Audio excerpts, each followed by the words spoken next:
video. This is the college basketball future pick show with me, the big man on campus. And wow, am I excited. And it's not just me being corny and trying to be excited. I'm generally so excited about this show. It's literally my favorite one to do. And it's really going to set up just an unbelievable season, which I hope will be filled with great info, great picks, and just top-notch analysis, which is what you can generally expect from me. No camera on this show. There's a lot of info. There's a lot of behind-the-scenes stuff I'm doing with the banners and things like that. So sit back, get a pen and pad ready. This will be archived. You can check it out whenever. But these are official picks that I've made to win the national title this year. And look, we are about a month away from the season getting going. It's exciting. I'm looking forward to it. And I wanted to do this show really to kind of educate you on what some of my top teams coming back have done and what you can expect this season. I may add a few teams, but these are my favorite 5 future picks as we get ready for another season. And I can't wait. I mean, it is just so exciting. I mean, I know we have football in full strength right now, but I mean, there's just so much to delve into with college basketball, and it's an exciting time. So sit back, relax, and hopefully you enjoy this future show. All the odds that I gave and I'm going to give are from FanDuel, which I use here in Pennsylvania. Many people have asked me what I'm going to be doing this year for college hoops.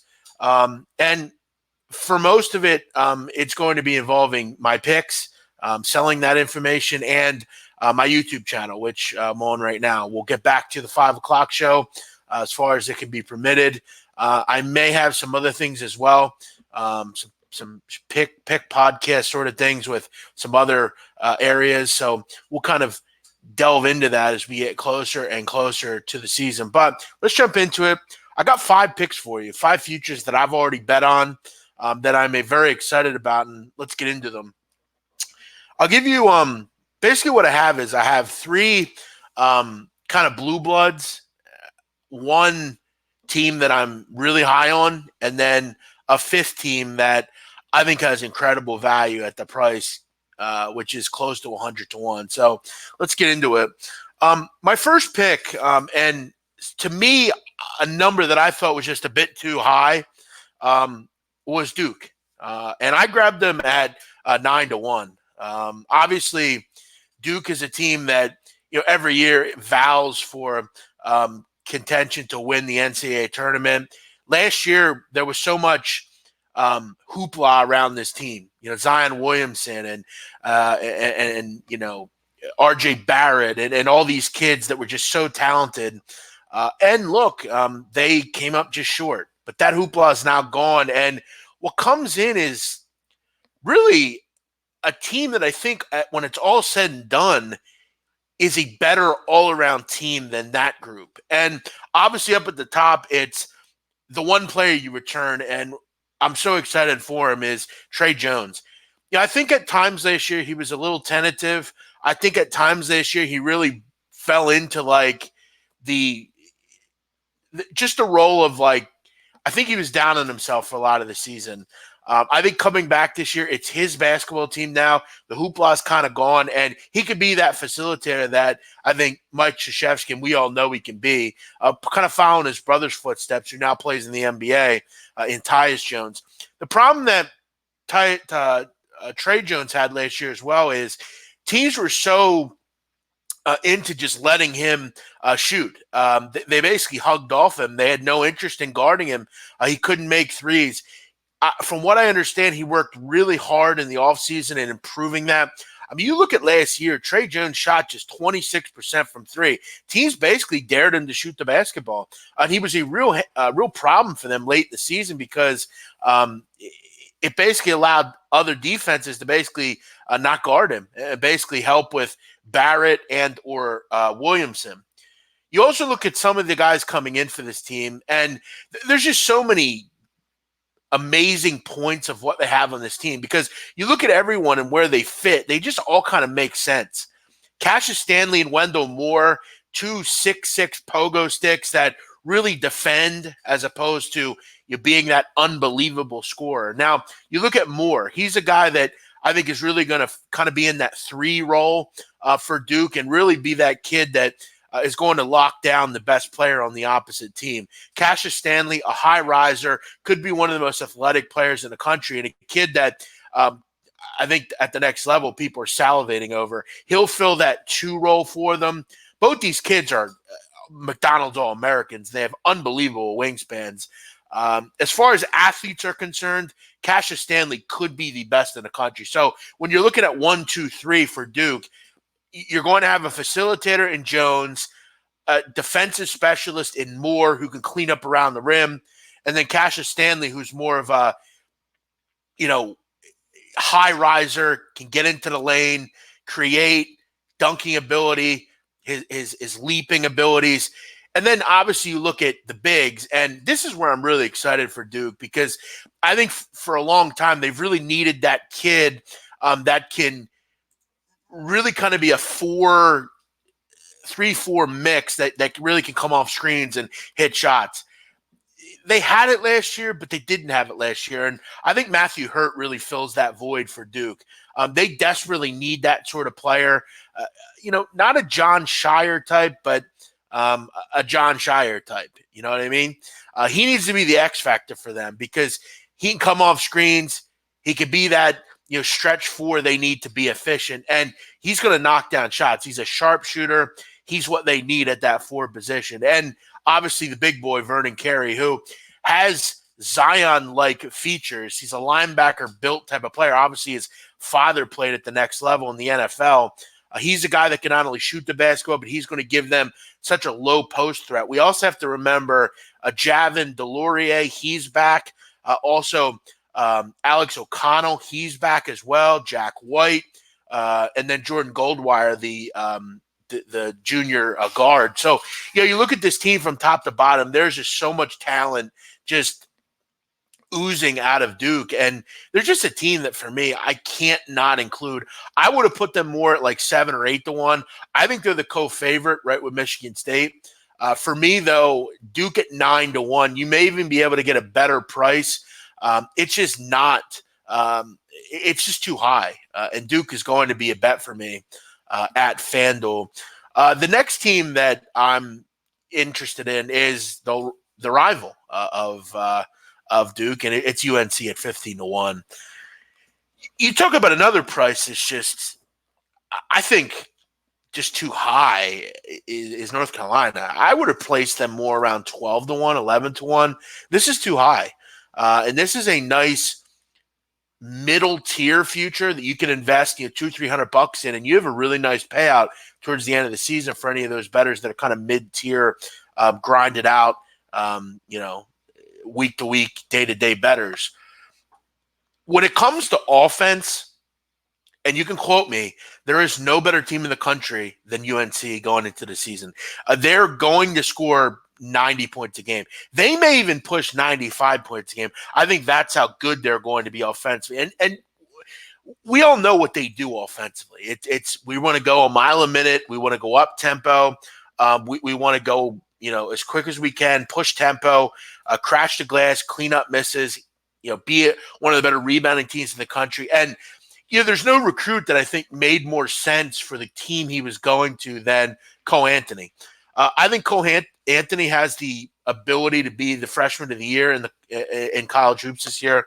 This is a guy that just lethally fits so well with what they want to do. He is going to be unbelievable in transition. He's an explosive kid, and I think he's as close to Russell Westbrook as we have in college basketball. He is just an unbelievable bucket getter. He's explosive. He fits this situation perfectly. And watching him in transition this year is really going to be quite the treat. I mean, we really don't deserve it, to be honest. And you look at just how much scoring this team has. They went out in the transfer market and picked up Justin Pierce, a guy who at William & Mary averaged 15 points a game last year. They went out and got a do-it-all guard in Christian Keeling, a kid out of Charleston Southern who put up almost 20 a game down in the Big South. You look at those 3 guards, they're just going to get buckets. I mean, it's just that simple. You add in the fact that you look at up front, they bring back guys like Sterling Manley, Leaky Black, guys that are going to be able to be your defensive stalwarts. Because at the end of the day, this team's going to have to find ways to defend. You can't just go a mile a minute and score 90 points a game. They have to find ways to defend. And I think Manley and Leaky Black really give them that really good ability. You also look at down low. Garrison Brooks, Armando Bacot. These are two guys that, and particularly in Bacot coming in, that are going to need to shoulder the load and rebound the basketball. You look at the relentless strategy of crashing the glass. That's what this group does. It's get into transition, give up something defensively just to crash glass and create through easy putbacks and simple stuff under the basket. Do I love their bigs? No. But I do like Bacot and Brooks. I think they can become those go-to big boys. Look, are these guys Kennedy Meeks or Luke May? No. But I think they're going to be good enough, and it's really just about them doing the little things, rebounding the basketball, manning the paint, being behemoths down low. They're going to be able to do that. Look, we all know what this system is. It's quick. It's fast. It's go up and down as quick as you can. They're going to be the best offensive team in the country, if not top three. It's amazing how quick this team has worked really in this system. I mean, you look at last year, 6th in the country in pace, and they basically attempted 40% of their initial field goal attempts in transition. So that means basically you get the rebound, outlet pass. The first field goal attempt was in transition. That's amazing. 40% of their shots. So basically what that's saying is most of their attempts were in transition. They didn't sit in half court and try to create. It was get up and go fast, go fast, go fast. I think Pierce adds a really good shooter to the mix. Keeling as well. These are just great decisions to make in the transfer market. Listen, they're as good as it gets on the offensive end. Manley and Leaky Black offer a terrific defensive stature. I love UNC. This price is too high. I bet it already. Another team out of the ACC I bet on. I bet Louisville a while ago. And for me, I love consistency. I love experience. It's no secret that most of the time, teams that go deep in the NCAA tournament are ones with experience. And there's no deeper team in the country than Louisville, especially coming back as far as returning talent. Not only do they welcome Stephen Enoch, Malik Williams, Dwayne Sutton, Ryan McMahon, but they also welcome back to me a top 20 player in the country in Jordan Nwora. Jordan Nwora is a superstar. He's a guy that will carry this team. He's a guy that you're going to know in March. And to me, I think it's important to mention they may have a top 3 coach in the country in Chris Mack. Look, when it's all said and done, the 3 best coaches in the country to me, well, let's do 4. The top 4 coaches in the country to me, in no particular order, are Mark Few, Jay Wright, Tony Bennett, Chris Mack, Chris Beard. Those are the 5 best coaches in the country to me. You're going to tell me, where's Bill Self? Where's Mike Krzyzewski? Where's Roy Williams? They're good and all, but at the end of the day, these are the best basketball minds in the country. It's that simple. The big question for Louisville is who plays point guard for them. I think it's going to be Lamar Kimball. I know Lamar Kimball. I watched him in high school in Philadelphia. He's a diminutive scorer who just had a lot of bad luck at St. Joe's. It's just that simple. If he can stay healthy, he is a terrific player. He's smart, he's crafty, and he's quick. He is going to add a level of dimension to them where he can be a facilitator and he can also get into the lane and score for this group. This is a team you need to bet. They're that good. Their coach is as good as it gets. They will be a team late in the season that's there. You look at a glue guy for them. Dwayne Sutton played all the 34 games last year. They need him in this team. He's just a do-it-all guy. He's a junkyard dog. He rebounds. He posts double-doubles. And he's developed a nice three-point shot. Every team like Louisville needs a Dwayne Sutton. From top to bottom, I don't see a lot of holes on this team. It's just that simple. They're as cohesive as it gets. I love what Louisville brings back. The question is, can Kimball stay healthy If he can, this is a Final Four national title contender. It's just that simple. But he's going to be important. He's the straw that stirs them, being the facilitator and the point guard. Louisville, 20-1. Going to be here to tell you I told you so. Two more on my card, and one of these is an old reliable for me. It's Gonzaga. It's got to be Gonzaga at 17-1. I think a lot of people will forget about Gonzaga. You know, they see all the big boys leave, Rui Hachimura, and you know, obviously Zach Norvell and Brandon Clark, and there's so much talent left Spokane. And I think a lot of people just always assume that you know, Gonzaga is just going to, well, they'll fall off. Well, they don't fall off, and they're not going to fall off this year. In fact, I'm actually really excited about this team. They have just a comedy of wealth at the big position. They welcome back Killian Tilly, who is finally healthy. And I think Tilly could have a Domantas Sabonis type season his last year before he went to the NBA. Sabonis became a household name, and Tilly could be a better player, especially all around. He's a terrific shooter. He could post people up. He's too quick for traditional bigs. And him and Philippe Petrusev, I think, could become one of the better duos in the country as far as down low. The big question was, who's going to play guard for Gonzaga? They lose Josh Perkins. They lose Zach Norvell. They really didn't miss a beat. They brought in two transfers who I think really fit well in the system. You look at a guy that's going to play the 2 for them, Admin Gilder, a kid that played at Texas A&M. Really, a scouting report on him is he's a great defender. He's got a really quick release. He's really a better version of Zach Norvell. That's really what Gilder is. He was a high recruit coming into Texas A&M, Billy Kennedy. He's really a better version of Gilder. We also throw in Corey Kispert, who I think is going to be kind of a sixth man for them, a Kyle Dranginis type player from a few years ago. Kispert actually had kind of a disappointing season, but he's a smart kid with good basketball IQ, pretty good shooter. I think he pushes 40% from three. He has another guy with a quick release. He needs to be that sixth man for them off the bench. I think Kispert's going to be that. And I think a lot of people are probably saying, okay, well, who plays point guard? Enter Ryan Woolridge, who really came at the 12th hour for the Zags this year. They needed a point guard badly, and they were able to grab Woolridge. And I think this is a great spot for the young kid from North Texas. He played under Grant McCaslin at North Texas. And if you know anything about North Texas was very methodical. If you know anything about Woolridge, he prefers to play more in like a up-tempo, fast break type of system. And that's really what Mark Few's kind of established over the last couple of seasons. I think Woolridge is a terrific find for them. I think he's going to fit in perfectly, him and Gilder playing that 1-2. Obviously, a Petrusev and Tilly at the 4-5.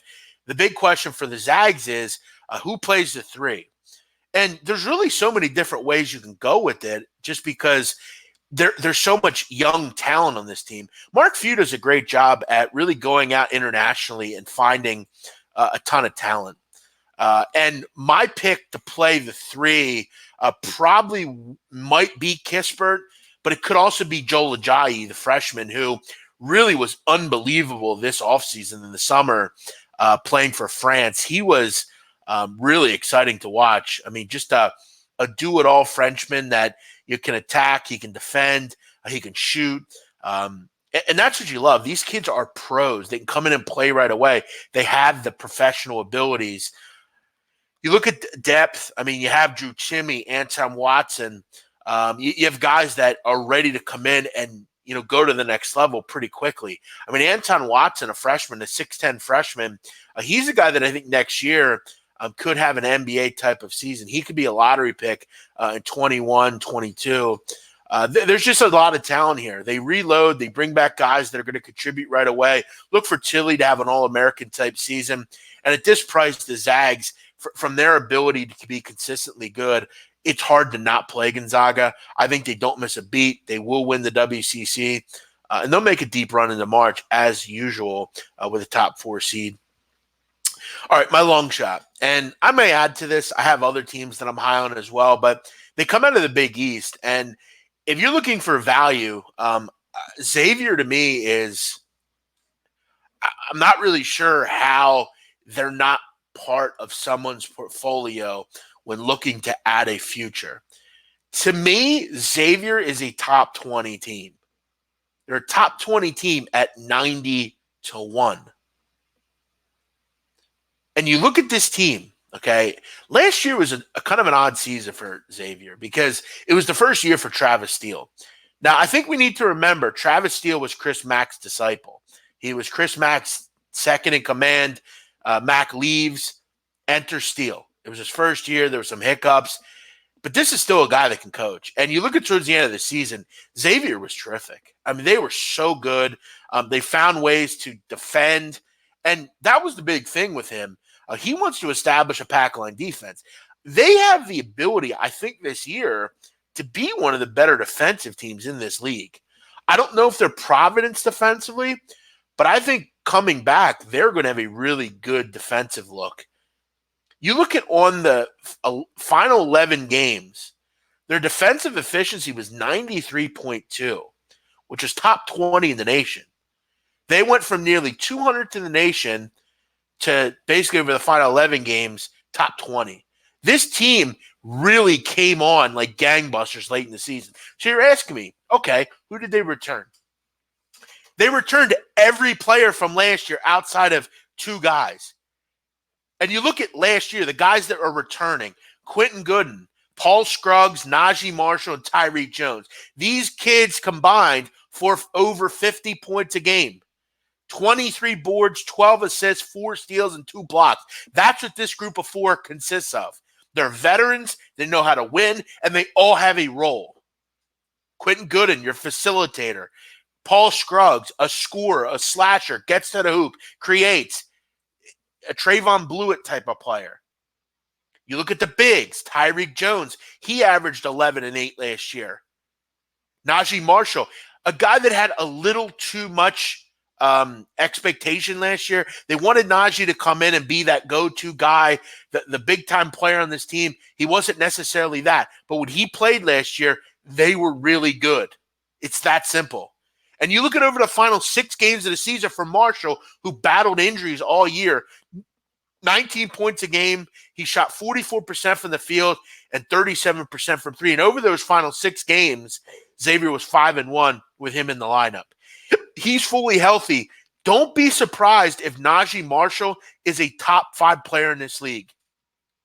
When I look at a starting 5, those 4 are as good as it gets. They all have a role, they all make sense, and they're all cohesive. Throw in the transfer market. You go out and grab Jason Carter, a guy to play the 4 for you. Jason Carter is a good basketball player. Played at Ohio under Saul Phillips. 16.5 points a game last season, 7 boards, had a couple assists and a block per game. This is a really good player to add to a good core. He kind of fits that Ryan Wellage, Zach Hankins role that they lost from last year, and he fits in perfectly to what they need. This is a national title contender. It's that simple. I don't understand why Xavier is so high. It doesn't make sense to me. This is a top 20 team coming into the season. We also have to mention, any good team has a bench. You can't just be a starting 5. You also, last year, you bring in a guy named Bryce Moore. If you know anything about the MAC, Bryce Moore played at Western Michigan under Steve Hawkins. 10 points a game last year.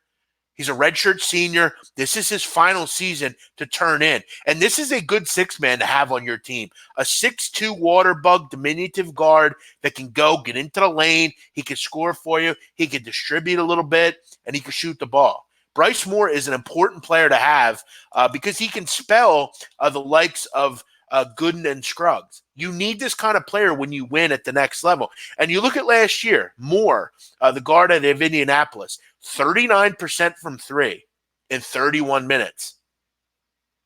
That's good stuff. And here's another thing that it's important to mention. Last year in 32 games, Bryce Moore played 31 minutes a game. That's virtually the entire game. 0.9 turnovers a game. He doesn't turn the ball over. I really like this kid. I think this is one of the better pickups for a contending team. You look at over the final, basically 6 games of the season for Bryce Moore. He had double figures in 4 of them. He put up 17, 14, 15, and 14 in big games. In big games last season. Obviously, one of which, or a couple of which, were in the MAC tournament. This is a kid that doesn't turn the ball over. Only one game last year did Bryce Moore average more than 3 turnovers in one game. That's it. The kid doesn't turn the ball over. What an ad for Travis Steele and crew. Also, keep in mind, you ask yourself, okay, there's a lot of big-time players on this team. Where's the recruiting class? You look at coming in, 2 of the more prized possessions were Demir Bishop and Kaiki Tandy. Both guards, guys that can play the backcourt role, take on a heavy scoring load. You had a couple of top prospects as far as top 150 and Fremantle and Ramsey. They give you some depth up front. To me, in the second year under Travis Steele, this is where we see more of the Chris Mack Travis Steele than the coach just trying to get it going, Travis Steele. Travis Steele's team is as good as it gets. It won't surprise me if they win the Big East. It won't surprise me when they get to the Sweet 16. And it also won't surprise me if they go all the way to the Final Four. They're that good. We need to start talking about Xavier. This price is ridiculous to put them at 90-1. Look, I know college basketball really more than anyone in this country. I spent a lot of time breaking it down. I spent a lot of time with personnel. I spent a lot of time with schematics, and I put it all together to infuse into a college basketball betting phenom. That's what I try to do. This price for Xavier is too high. I mean, you look at teams like Tennessee, Florida State, Texas, Washington, Marquette. They're all way lower. You're getting a better bang for your buck on Xavier. You have to bet them, and you have to bet them now. 90-1 won't last for too long. All right, those are my final 5. I got 5 for you. Duke at 9-1, North Carolina at 15-1, Louisville 20-1, Gonzaga 17-1, Xavier 90-1. It's that simple. Those 5 teams. I might add more. This has been the Big Men on Campus College Basketball Future Show. We might do more of these as the season starts. Get in touch with me. Let me know. Do you want a conference breakdown for each conference? Do you want content? Do you want to start seeing stuff? Let me know. As is, though, we'll break it down. The season starts November 5th. The shows will return. My website will be up. All that stuff is coming. I'm so excited for the college hoop season. Make sure you check this video out. And if you're new around here, make sure you subscribe so you never miss any video. We do college football, NFL, college hoops, all sorts of stuff here from a betting perspective. I'm the Big Man on Campus. Thanks for listening. Enjoy your night.